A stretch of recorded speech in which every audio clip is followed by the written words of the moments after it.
नमस्कार, मी गणेश आचवल स्वामी कृपा क्रिएशन्स या यूट्यूब चॅनलमध्ये तुम्हा सर्वांचं मनपूर्वक स्वागत करतो. मित्रांनो, स्वामी कृपा क्रिएशन्स नेहमीच काहीतरी आपल्यासाठी नवीन नवीन घेऊन येत असतं आणि आज आपण अशा एका व्यक्तिमत्वाला भेटणार आहोत की जे पौरोहित्य करतात आणि विविध मालिका चित्रपट यामध्ये अभिनयसुद्धा करतात. ते म्हणजे प्रसाद ताटके. नमस्कार प्रसादजी, स्वागत आहे तुमचं आमच्या चॅनलतर्फे. नमस्कार. मुख्य म्हणजे कसं आहे की आत्ता आपण आलेलो आहोत दादरच्या सेनाभवनच्या गल्लीत जे साईबाबांचं मंदिर आहे तिथे, आणि आपण ही मुलाखत चित्रितसुद्धा इथेच करतो आहे. तर यामागचं नेमकं कारण काय, म्हणजे आपण हे प्लेस का निवडले ते आपल्या या प्रेक्षकांना सांगा ना. नमस्कार, माझं नाव प्रसाद भालचंद्र ताटके. मी पौरोहित्य करतो आणि त्याला धरून विविध मालिका चित्रपट क्षेत्रात कार्यरत आहे. जास्ती करून स्टेज करतो, थिएटर करतो. मुळात म्हणजे ही जागा निवडण्यामागचं कारण मुख्य म्हणजे असं की मी जेव्हा पौरोहित्याला सुरुवात केली त्यावेळी कुठेतरी माणसाचं असतं की कुठून तरी काहीतरी सुरुवात व्हावी. तर मी ज्यावेळी 2003 साली मुंबईमध्ये आलो, तर त्यावेळी मी मुंबईमध्ये आलो असताना ह्या मंदिराचे विश्वस्त श्री आनंद टणक यांना भेटलो. तर त्यांनी मला विचारलं की या मंदिरामध्ये, साईबाबांच्या मंदिरामध्ये तू सेवा करू शकशील का, पूजा अर्चा वगैरे करू शकशील का. अर्थात साईबाबांवरती माझी पहिल्यापासून श्रद्धा असल्यामुळे मी त्यांना म्हटलं हो ठीक आहे, हरकत नाही, मला खूप आवडेल. मग त्यांनीसुद्धा हो म्हटलं आणि मी तेव्हापासून साधारण 2003-04 पासून या मंदिरामध्ये मी सेवा करू लागलो. मग सकाळची पूजा अर्चा, त्यानंतरच लोकांनी आणलेला प्रसाद दाखवणं, किंवा नंतर संध्याकाळची आरती वगैरे, या विविध गोष्टी या मंदिरामध्ये राहून मी करू लागलो. त्याच्यानंतर मग खूप वर्ष मी या मंदिरामध्ये सेवा करत होतो, या मंदिरामध्ये सगळी पूजा अर्चा करत होतो. त्यानंतर मला साहजिकच इथे सगळं माझा दिनक्रम बघून श्री स्वामी समर्थ मठ दादर यांचे विश्वस्त मला भेटले आणि त्यांनी मला विचारलं की तू आमच्या इथे पण सेवा करू शकशील का, जी दररोजची पूजा अर्चा आहे ती करू शकशील का. अर्थात एवढी मोठी ऑपॉर्च्युनिटी येते म्हटल्यानंतर मलासुद्धा आनंद वाटला आणि मी त्यांनाही हो म्हटलं. मग कालांतराने मी हे मंदिर थोडंसं शिफ्ट झालं इकडे, कारण ह्यामध्ये जे मंदिर होतं ते ज्या वास्तूमध्ये होतं ती वास्तू रिडेव्हलपमेंटला गेल्यामुळे त्यानंतर ते मंदिर तिकडून ह्या स्थलांतरित झालं. पहिल्यांदा हे मंदिर होतं आपलं DL वैद्यवर रोडवरती एक प्रेमभुवन नावाची इमारत होती. त्या मंदिराच्या तळाशी ग्राउंड फ्लोअरला हे मंदिर होतं. पण त्यानंतर ते मंदिर इकडे आलं, ह्या जागेमध्ये आलं, कारण ती बिल्डिंग रिडेव्हलपमेंटला गेली. त्यानंतर मला मठामध्ये विचारलं असताना मी त्यांना हो म्हटलं. मग मी काय सांगावं की स्वामींचीच इच्छा. तर मग मी तिथून त्या मंदिरामध्ये जायला लागलो आणि आजही त्या मंदिरामध्ये मी एक गुरुजी म्हणून कार्यरत आहे. रोजच्या पूजा अर्चना, आरती वगैरे, लोकांनी आणलेला प्रसाद दाखवणं, हे सगळं काम मी तिथे पाहत असतो. आणि ते धरूनसुद्धा आजही मी इथे अधूनमधून पूजा अर्चा वगैरे या मंदिरामध्ये करतो. तर अशी एक सुरुवात झाली.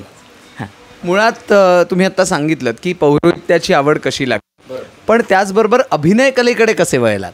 अभिनयाची आवडमध्ये सुरुवातीला मी माझ्या गावी, जे राजापूरमध्ये प्रिंदावण नावाचं गाव आहे, ते माझं मूळ गाव. तर तिथे लहानपणापासून अभिनयाची आवड होती. परंतु तिथे शाळेची गॅदरिंग म्हणा किंवा अन्य काही समारंभ असतील तर त्यामध्ये अँकरिंग करणं म्हणा किंवा मग गॅदरिंगमधनं काही छोटं मोठं करणं म्हणा की या गोष्टी मी करू लागलो.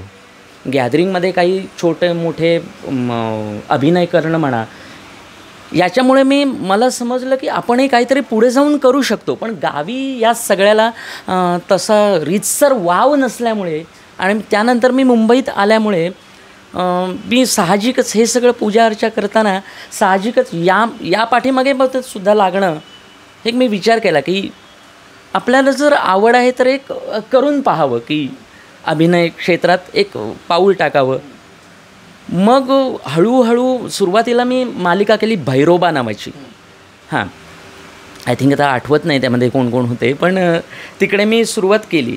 मग त्यांनी ते भैरोबा सिरियल माझ्याकडे येण्यामागचं कारण की असं एकदा मला एका माझ्या मित्राने विचारलं की तिथे गुरुजींचा रोल आहे, तर भूमिका आहे, तर तू करू शकशील का? तर मी त्यांना म्हणालो हो मी करू शकेन.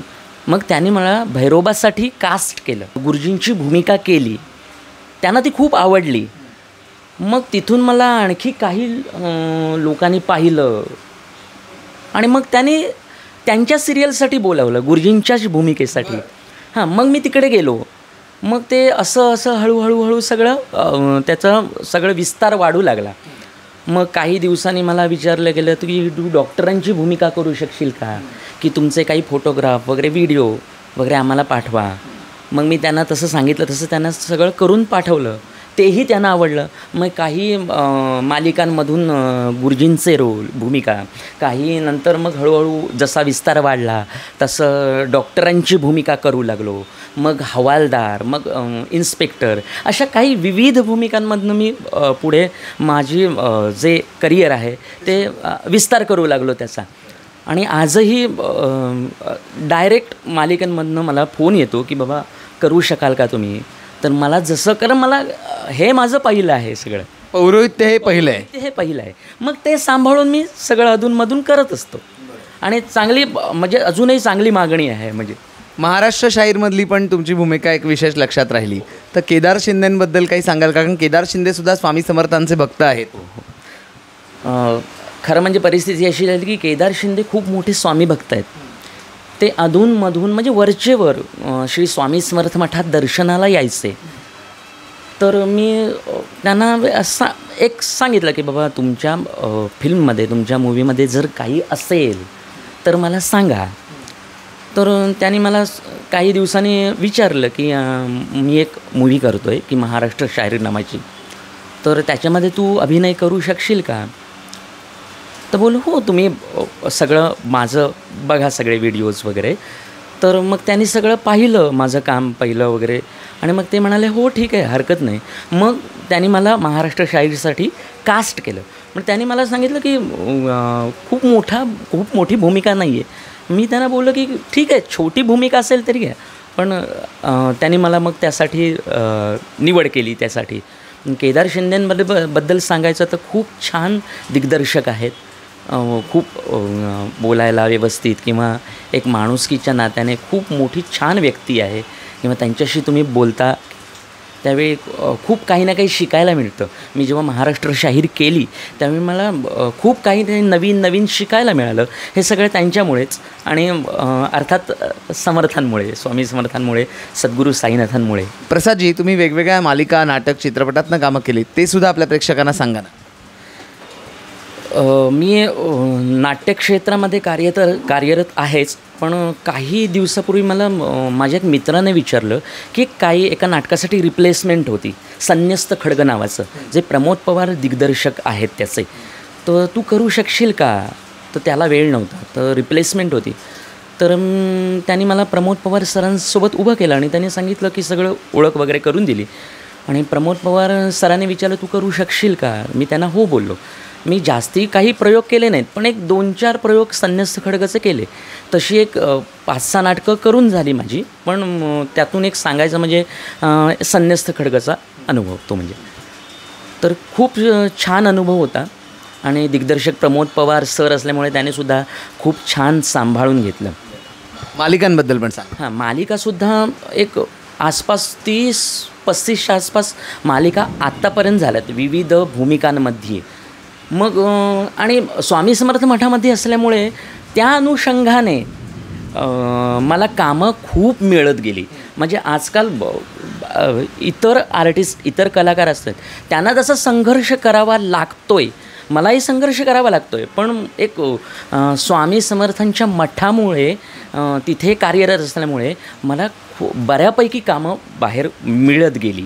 त्यामध्ये मुख्यत्वे करून आज सांगायचा उल्लेख करायचा झाला तर मध्यंतरी मला अशी एक ऑफर आली की तू पौरोहित्य करतोस, गुरुजींचे सुद्धा तुम्ही रोल करता, भूमिका करता, पण काहीतरी वेगळं करू शकाल का? एक डॉक्टर, हवालदार करू शकाल का? म्हटलं हो, काय नाही. तर मगाशी जसंच मी तुम्हाला सांगितलं तसं आजपर्यंत 30-35 सिरियल झाल्या, पण त्यामध्ये आत्ता लेटेस्ट मालिका केल्या, त्यामुळे त्यामध्ये नाव घ्या प्रामुख्यानं म्हणजे की एक शिवा नावाची सिरियल केली, त्यामध्ये डॉक्टरांची भूमिका केली. त्याच्यानंतर ती बघून मला आणखीन दुसरीकडनं ऑफर आली डॉक्टरच्याच भूमिकेकरिता. साधी माणसं नावाची केली, त्याआधी दुर्गा नावाची सिरियल केली होती मी. या तिन्ही सिरियलमध्ये मी डॉक्टरांची भूमिका केली. ते एक त्यांना आवडलं किंवा त्यांना छान वाटलं. आणि आजही विविध कॉन्स्टेबल म्हणा किंवा वकील, जज या भूमिकेकरिता मला विचारलं जातं. आणखीन एक विचारावंसं वाटतं ते म्हणजे अध्यात्म आणि अभिनय या दोन्ही गोष्टींची तुम्ही सांगड कशी घालता? अच्छा, मी अध्यात्माकडे वळलो म्हणजे मी पौरोहित्य वगैरे करायचो, त्याचा मला अभिनय क्षेत्रात खूप मोठा फायदा झाला. किंवा ते जे अभिनय अध्यात्मामध्ये जे वागणं आहे, त्यांचे जे शब्दोच्चार आहेत किंवा ती जी लय आहे, त्याचा खूप मोठा अभिनय क्षेत्राकडे मला खूप मोठा म्हणजे 90% फायदा झाला. की मी अध्यात्माकडे असल्या कारणानं मला अभिनय क्षेत्रात सगळं काही असं बऱ्यापैकी सोपं होऊन गेलं, असं झालं थोडक्यात. आणि सध्याचे आता आगामी प्रोजेक्ट्स काय आहेत तुमचे? सध्यामध्ये आत्ता मी लेटेस्ट काही दिवसापूर्वी एक कब्बशी नावाचा सिनेमा केला. छोटीशी भूमिका आहे, पण ती खूप छान भूमिका आहे. तर अशा प्रकारे आणि काही ना काही अजून आहेत प्रोजेक्ट. आणि पौरोहित्यामध्ये तुम्ही ज्या पूजा वगैरे सांगता त्याच्याबद्दल पण सांगा ना आम्हाला. हां, पौरोहित्यामध्ये मी सगळं काही करतो म्हणजे वास्तुशांत किंवा सत्यनारायण पूजा, गणेश पूजन हे सगळं करतो. अगदी विवाह कार्यापर्यंत सगळे विधी करतो. म्हणजे त्याचा मला अभिनय क्षेत्राकडे खूप मोठा फायदा झाला. खरोखरच एका वेगळ्या व्यक्तीशी आज आपण परिचय करून घेतला. असेच वेगवेगळे इंटरव्ह्यूज, अशाच वेगवेगळ्या मुलाखती या बघायच्या असतील तर स्वामी कृपा क्रिएशन्सला सबस्क्राईब करा.